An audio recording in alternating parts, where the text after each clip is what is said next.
Valentine's day Happy Valentine's Day.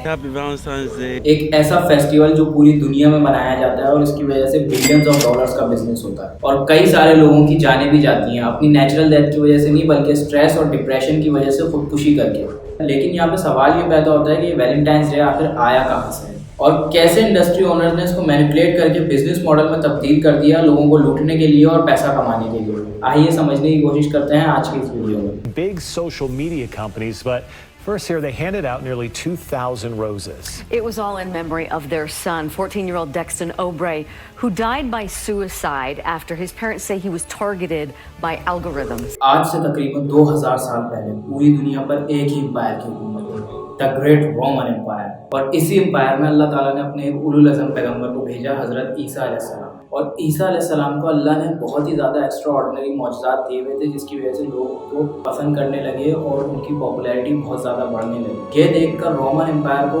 इस चीज़ का खतरा था कि कहीं क्रिश्चियनिटी की वजह से हमारा रिलीजन ख़त्म ना हो जाए। और दूसरी तरफ यहूदियों को भी हज़रत ईसा अलैहिस्सलाम से सख्त नफरत थी। यहूदियों ने हज़रत ईसा अलैहिस्सलाम के कत्ल के फतवे जारी किए और हज़रत ईसा अलैहिस्सलाम को मारने का प्लान बनाया। हज़रत ईसा अलैहिस्सलाम की पूरी स्टोरी किसी और वीडियो में बताऊंगा। इन शॉर्ट यहाँ पर यह है कि यहूदी हज़रत ईसा अलैहिस्सलाम के कत्ल के फतवे को जारी करके और रोमन एम्पायर के बादशाह से हज़रत ईसा अलैहिस्सलाम के कत्ल की इजाज़त में कामयाब हो गए। लेकिन एंड टाइम पर हज़रत ईसा अलैहिस्सलाम को अल्लाह ताला ने आसमानों पर उठा लिया और यहूदियों ने जिस बंदे को कत्ल किया वो हज़रत ईसा अलैहिस्सलाम की शक्ल का था जो अल्लाह ताला ने उसकी बना दी। उसके बाद यहूदी और रोमन एम्पायर दोनों को लगा कि अब हमें क्रिश्चियनिटी से कोई खतरा नहीं है। लेकिन हज़रत ईसा अलैहिस्सलाम के 12 हवारियों ने क्रिश्चियनिटी को पूरी रोमन एम्पायर में प्रमोट करना शुरू कर दिया और देखते ही देखते पूरी रोमन एम्पायर में क्रिश्चियनिटी काफ़ी तेज़ी से फैलना शुरू हो गई। इसके बाद रोमन एम्पायर के बादशाह ने पूरी रोमन एम्पायर को ये हुक्म दिया कि क्रिश्चियंस को कत्ल करना शुरू कर दो और क्रिश्चियंस का कत्लेआम होना शुरू हो। अब साल आता है 268 AD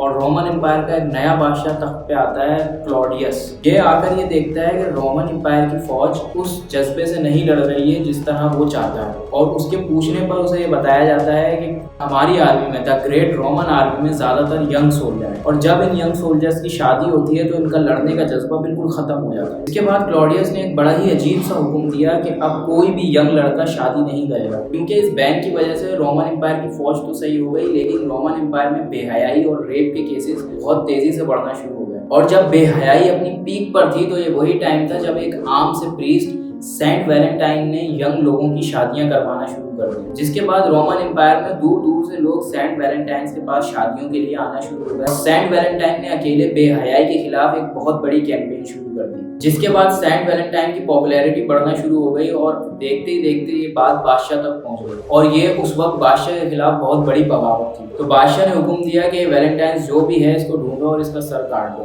रोमन एम्पायर की फौज ने सेंट वैलेंटाइन को ढूंढा और उसको जेल में डाल दिया, जिसका सेंट वैलेंटाइन के फॉलोअर्स को बहुत बुरा लगा, लेकिन वो कर भी क्या सकते थे बादशाह के सामने। उसके बाद वैलेंटाइन के फॉलोअर्स ने एक ऐसा काम शुरू किया जो आज तक किया जाता है। जिस जेल में वैलेंटाइन को डाला गया था उस जेल के बाहर लोगों ने फूल रखना शुरू कर दिया। काफी टाइम जेल में गुजारने के बाद फाइनली सेंट वैलेंटाइन का आखिरी दिन आ गया था। अपने मरने से एक दिन पहले सेंट वैलेंटाइन अपनी आखिरी रात को एक लड़की के नाम अपना आखिरी लेटर लिखता है, जिसके आखिर में जो उसने लिखा था वो आज तक बोला जाता है, फ्रॉम योर वैलेंटाइन। इसके बाद अगले दिन 14 फरवरी को सेंट वैलेंटाइन को बड़ी बेरहमी के साथ मार दिया जाता है और यहाँ से शुरुआत होती है दुनिया में एक नए फेस्टिवल की, 14 फरवरी को। उस ज़माने की रोमन एम्पायर में 14 फरवरी को एक और फेस्टिवल मनाया जाता था जिसका नाम था लुपेकेलिया। आप इसको गूगल कर लिएगा, मैं शायद इसको सही से प्रोनाउंस नहीं कर पा रहा हूँ। इस फेस्टिवल में रोमन एम्पायर के सारे लोग अपने अपने खुदाओं को खुश करने के लिए एक जगह जमा होकर इस फेस्टिवल को मनाते। असल में ये फेस्टिवल 13 फरवरी से लेकर 15 फरवरी तक चलता था और इस फेस्टिवल में रोमन्स बेहयाई की सारी लिमिट्स को क्रॉस करते थे, जिसकी डिटेल्स में मैं नहीं जाऊंगा।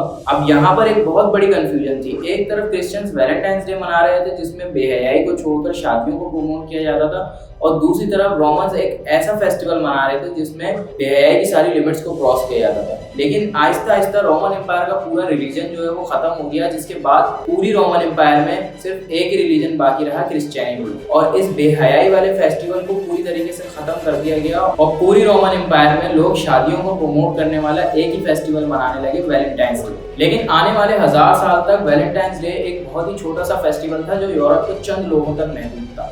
लेकिन 1000 साल के बाद लंदन के एक आदमी ने इसे पूरी दुनिया में फेमस कर दिया और इस आदमी का नाम था विलियम शेक्सपियर। शेक्सपियर ने जब अपनी स्टोरीज में वैलेंटाइंस डे के नाम को यूज करना शुरू किया तो पूरी दुनिया वैलेंटाइंस के बारे में जानने लगी।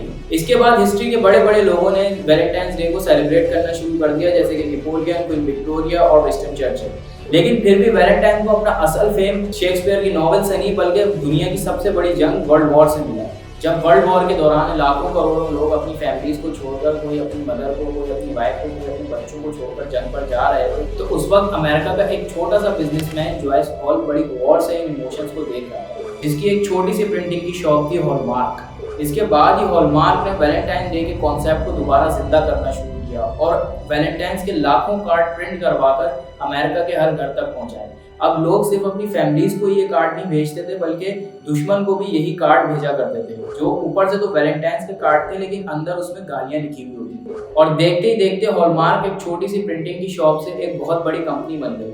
लेकिन वर्ल्ड वॉर के बाद हॉलमार्क ने भी नोटिस किया कि लोग वैलेंटाइन डे को भूलते जा रहे हैं और हॉलमार्क का बिजनेस काफी तेजी से नीचे आ रहा था। इसके बाद हॉलमार्क ने एक बहुत ही डेंजरस प्लान बनाया, जिसमें ये पहली बार था कि हॉलमार्क ने सीधा औरतों को टारगेट करना शुरू कर दिया। हॉलमार्क ने न्यूज़पेपर, टीवी, रेडियो पर ये मैसेज दिया कि अगर किसी औरत को वैलेंटाइंस डे के दिन कोई गिफ्ट ना मिले तो उसकी कोई औकात ही नहीं है, और ये काम कर गया। इसके बाद बड़ी बड़ी कंपनीज ने हॉलमार्क के इस पैटर्न को फॉलो किया अपनी सेल्स को मैक्सिमाइज करने के लिए, जैसे कि कैडबरी जिसने पहली बार हार्ट शेप चॉकलेट्स बनाई और ऐसी कैंपेन्स चलाई जिसमें वैलेंटाइंस के कार्ड के साथ साथ अब हार्ट शेप की चॉकलेट्स देना भी जरूरी है। और आज सोशल मीडिया कंपनीज भी वैलेंटाइंस के नाम को यूज कर रही हैं अपना बिजनेस करने के लिए, और यही सोशल मीडिया कंपनीज लोगों के ऊपर इतना प्रेशर डालती हैं वैलेंटाइंस पे, काफी लोग इस प्रेशर को बर्दाश्त नहीं कर पाते और खुदकुशी करते हैं। और आज वैलेंटाइंस दुनिया का सबसे ज्यादा खुदकुशी करने वाला फेस्टिवल बन चुका है। Valentine's Day tragedy, the profile of an accused school shooter. लेकिन कई लोग इस वैलेंटाइंस डे के खिलाफ भी हैं, जैसे कि कुछ मुस्लिम, हिंदू, इवन की क्रिश्चियंस, जहाँ से ये आया था। क्रिश्चियंस का कहना ये है कि इन बड़ी बड़ी कंपनीज ने वैलेंटाइंस के असली मिशन को तो भुला दिया है, जो असल में शादियों को प्रमोट करना था। Pastor Robert, Jesus hates Valentine's Day. और इसे इन्होंने वही पुराना रोमन एम्पायर वाला बेहयाई वाला फेस्टिवल बना दिया। अगर आज कोई वैलेंटाइंस डे मना रहा है तो वो ये जान ले कि वो किसी मोहब्बत की वजह से नहीं बल्कि इन बड़ी बड़ी कंपनीज की उंगलियों पर नाच रहा है। अगर वीडियो पसंद आई है तो वीडियो को लाइक और शेयर जरूर करिएगा। जज़ाकल्लाह।